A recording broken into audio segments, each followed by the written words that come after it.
Hey guys, welcome. Amala and over here. Taylor's in the producer's bay. Hello. And today we have a very special guest on the show who I've been seeing on all forms of social media, YouTube, not necessarily Twitter anymore, but TikTok comes up in my For You page all the time, and that is Steven Bonnell, aka Destiny. Welcome to the show. Hey, thanks for having me. It's good to have you because I see you as somebody who truly is looking into the beliefs that you have, and you've seemed like you've gone on maybe not an ideological journey, but a journey of just like finding your principles and finding where you stand on things. And you're certainly not afraid to tell people where you stand on things. Have you always been, that straightforward sort of personality? An asshole, basically. Always. I think since like high school, I've always been kind of like an argumentative kind of person. It's just like a fun challenge for me, I guess. Yeah. And you talk about a journey of jumping from sort of different political camps. You were raised conservative and Catholic, you said. What were the different camps that you sort of jumped into, and how do you feel about the sort of tribalism that we are all members of? I think that my kind of core like moral and ethical positions were basically kind of settled when I was like probably in my late teens. Okay. But then the way that you actually achieve those in society obviously changes as I get older. When I grew up, I was a huge, diehard neocon Republican, like huge ardent supporter of Bush, the war in Iraq, all of that. Then I kind of got away from that and moved in like a Ron Paul direction, very big 2008 Ron Paul forever guy, abolished the Fed before crypto, before it was cool. And then I think over the next probably 4 to 8 years, I kind of slowly, especially when I got into streaming and I started to make more money, I slowly kind of tended leftwards as I kind of saw that like having money made my life significantly different in a lot of ways that I didn't really think was fair to past me. And then having a kid like solidified that like a million times more, where it's like, oh, I want my kid to go to the best school. Well, I'll buy a house in the best school district. Oh, the coronavirus happens. People are stuck at home. My kid's school is issuing iPads to every single student, while some kids live in places where they have to go to Burger King to get internet. Right. And I'm like, damn, like no offense to my son, I love him, but he didn't do anything to deserve anything that he has in life, right? It's all coming from me as parents. So when I see kind of like the inequalities, I guess, of the world, especially now that I have money, I'm like, man, that's kind of messed up, and then it kind of shifts me a little bit to the left. Yeah. Do you think there's a sect of the right and conservatives who are sort of tapping into that same vein that you just expressed of looking at the world through that structure of class and maybe the elite versus people?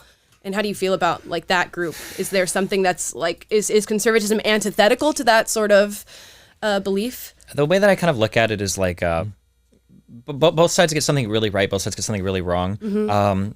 People on the left really want to take this top-down approach. Like the government has the ability to collect taxes from all of society. They can redistribute it the most efficient manner possible because they get all the tax data, they get all the census data, they can see everything, and they can throw money where it needs to go. Yeah. And that's like their way of solving problems, right? Especially, 64 onward, Civil Rights Act. You've got the federal government stepping in ways it never has before to kind of like, hey, stop being racist, stop discriminating, et cetera, et cetera.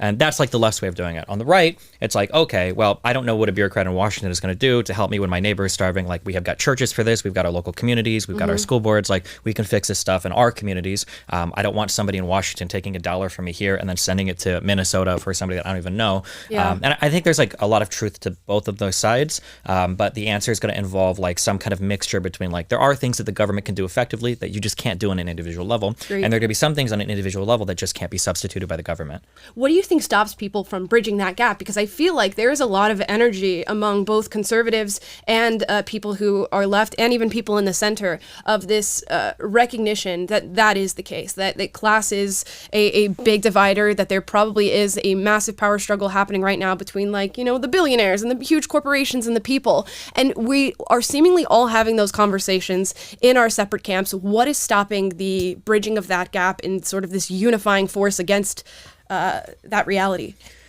Like 200 different things. Yeah. I mean, it really depends on who you're talking to and what you're talking about. Sorry, it's a really broad question. Yeah, no, on one end, know. it's like sometimes getting the fact of the matter right is important. Once you have the facts down, only once you have the facts down can you begin to have an intelligent conversation, in my opinion. Sure. Trying to think of examples where we're not going to fight immediately. Yeah, no, it's fine. But so some people feel very triggered about like vaccine related stuff or vaccine related mandates. I think that there are a lot of incredibly compelling questions that can be answered and asked about that can be asked about like vaccine related stuff, right? Do you have like a mandate to tell somebody that their child has to get vaccinated, right? You have to take drugs into your body to be a member of society. That's a really interesting conversation to have on like a philosophical level. Yeah. But when one half of the side is saying, well, when you inject us, you know, my mom actually like tries to stick magnets on my dad sometimes to see if he's become magnetic. I'm not even joking. I love her to death, but oh my God. Wow. But like when this is on one side, it's like, well, the vaccines are causing, you know, 5-year-olds to have heart attacks and drop dead in the street. And it's just like, okay, well, I can't have that conversation because we're not even like in the same reality at this point, you know? Yeah. And then there's also good questions about like, you know, you need to be vaccinated to travel into places to show that you're not going to get sick. Okay, well, why was it never accepted that you could show that, oh, well, look, I had a prior infection, right? Because if I got infected, you know, 2 weeks ago, I'm like triple vaxxed, okay? But if I got infected like 3 weeks ago, I'm not going to get a vaccine right now. Why would it wouldn't even be good for my scheduling, right? I'd want to probably wait 6 months. So yeah, I think there's a lot of good questions that can be asked about a lot of issues, but descriptively, we're so off sometimes that it's like, if you believe that this is true, oftentimes I don't even fault your end position, right? Like if you really believe that like Fauci himself personally was like doing inappropriate things with dogs in a Wuhan laboratory and then intentionally leaking virus, then yeah, I understand why you want to destroy the CDC, right? So yeah, a lot of it comes down to the descriptive like base. There's like 50 million things I can talk about. But that's one part. Yeah, I see what you're talking about, and I think there's like honestly, there's an element of both sides like not even wanting to actually bridge the gap and not even wanting to find the truth from either side. As far as vaccine mandates go, yeah, I think during COVID, I was against vaccine mandates and still am against vaccine mandates. But I think with everybody, there's a line, you know, like if there was a virus that was going around and it was killing, you know, 1/10 of every of the people that it encountered, I think we would all start having conversations about vaccine mandates. And I think people aren't willing to get into that conversation about like, where is the actual line for you? And I like that you say that because sometimes I test people on that and they won't even budge on that. Because when people say like the government doesn't have a right to mandate that we take a vaccine, bullshit. If this virus is killing 50% of people, conservatives are probably first in line for it. So like I said, my mom is a diehard ride or die Trump person, but oh my God, she was in the Air Force. They did all their vaccines, and you better believe we got every single shot when we were kids growing up, like no questions asked, flu shots and everything. So yeah, there definitely is a line, you know, was the coronavirus over that line or not? I don't know. It's an interesting question, but when people come at it from these like ultra stances. That aren't even like this is a piece of advice I give when people are like debating or arguing, and I always say to avoid getting like mired down in a really dumb conversation and then realizing 5 years later you were an idiot, you should never be ethically married to a process. Should always be ethically married to the outcome. So for instance, I think that getting rid of homelessness in the United States is really important. That's a good thing, okay? Rent control is not a morally good or bad thing. That's just a process. It might work and it might not. But people start to get so hardwired on the processes themselves that those become the things that they want to fight for. And then they lose sight of like, well, what are you actually arguing for? And then I'm trying to think of examples from the left and right, so I don't trigger people. It's okay to trigger people. Guns come to mind, right? I love guns. I love firearms. I've got 3 or 4 of them. I'm in Florida now. I'm probably going to get more. But when people say like, oh, firearms are good for self-defense, I don't think that's true. I think that a lot of the data shows that it's kind of a wash between like a gun and a bat. I don't know if that's like the best argument in the world. But if you get caught up, let's say you get caught up arguing that like guns are good because of self-defense, right? But you're not actually like looking at some end thing. You just like to have guns, and then you get stuck like arguing that for a long time. When all the data in the world comes out and shows that you're wrong, it's really hard to be moved off that position. And then you end up like bouncing around to like other arguments because you're not actually worried about like some end result. Like say like your end thing is actually like, I think we should have firearms because we want to stand against the government in a violent revolution or whatever, which is fine. Believe it or not, I think it's a valid reason to protect firearms. But if you're stuck on all these like middle processes, like, oh, well, they also help self-defense or whatever, and then that's wrong, you get in weird worlds where you're defending stuff that you don't need to defend. It's so funny because I find myself in that position. So my boyfriend's from Australia, which is a relatively anti-gun nation, and he comes into the conversation about gun control, not necessarily through the process, but through the outcome, saying, you know, I understand that you might want a gun for self-defense, but what are the odds that gun is used against you? What are the odds that the simple ownership of that gun is hurting you more than the self-defense is helping you? And I was so just like belligerent against, so much more attached to the process than the actual outcome and the numbers. And it's an interesting place that we find ourselves in, and I'm curious, what were the times in your life that you were ideologically possessed? How did you find your way out of that and start developing your sort of first principles and your moral standings rather than the ideology? I think I got really lucky when I was like 15, 16. I did it's probably kind of standard. You do the journey from being religious to a-religious. So I went on my little atheist journey. And in doing so, I started to read a lot of, I'm sure you guys all here probably have statues of her somewhere, Ayn Rand. I'm sure here. there's an Ayn Rand statue somewhere in this We building. do I know not, there is. Okay? but I guess we sort of immortalize her in video. I'm like on the fence as far as Ayn Rand, but I have been to like a lot of objectivist conferences where they are just Sure. like all Yeah. hail, and it's interesting. So yeah. I read her short story Anthem, and then I read Atlas Shrugged. And after reading these, I'm like, I'm an objectivist. Like, this is the most correct thing in the world, obviously. Yeah. And in about a year, I started asking questions. I started like, oh, okay, maybe it isn't 100% about, free will and everything is about an individual, blah, blah, blah. Yeah. And something that I came out of after that was like, holy shit, okay. I'm an idiot. I'm 17 years old, okay? I can probably read any philosopher and just believe whatever they say because they write well. And then I'm just like, yeah. So it was at that point I was like, okay, well, I need to really take a step back. I need to think, well, what is important to me in my life? Yeah. What are the most important things to me in terms of making me happy?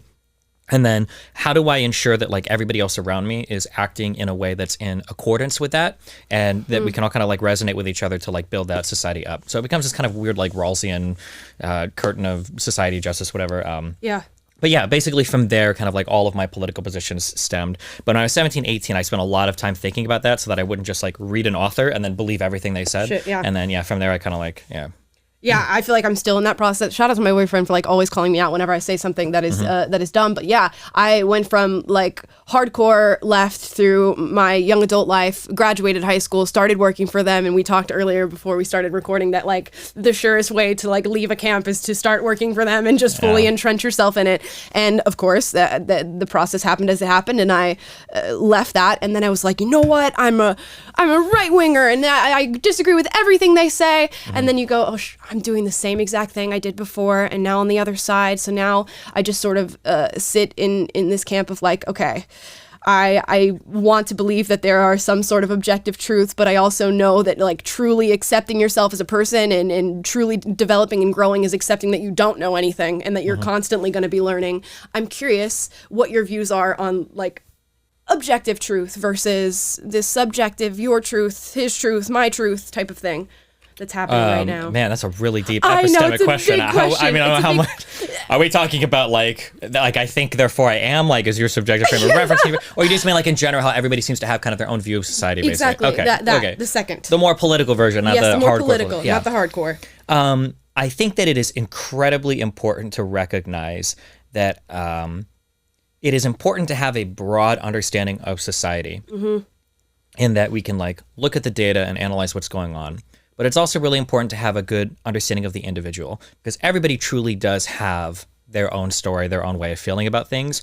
And humans are not data machines. If anything, I would say that most of like the natural faculty that we're kind of like endowed with, that we understand a priori, like we have these ways of like viewing the world and seeing patterns, is really detrimental to how we exist in society today, right? Like the example I give is that like if you're, 7,000 years ago, if you're in some jungle and, a bush rattles and two of your friends run and you go and investigate because you have an inquisitive mind, you're probably going to get eaten by a lion, okay, right? We're very good at recognizing patterns quickly, staying safe from danger. But these same types of pattern recognitions get us into a lot of trouble, such that, if you have two bad experiences with an Asian person, you might just hate Asian people. Yeah. If you have two bad experiences with a police officer as a black person, you might say all cops are bad. And it's really important to be cognizant of those things.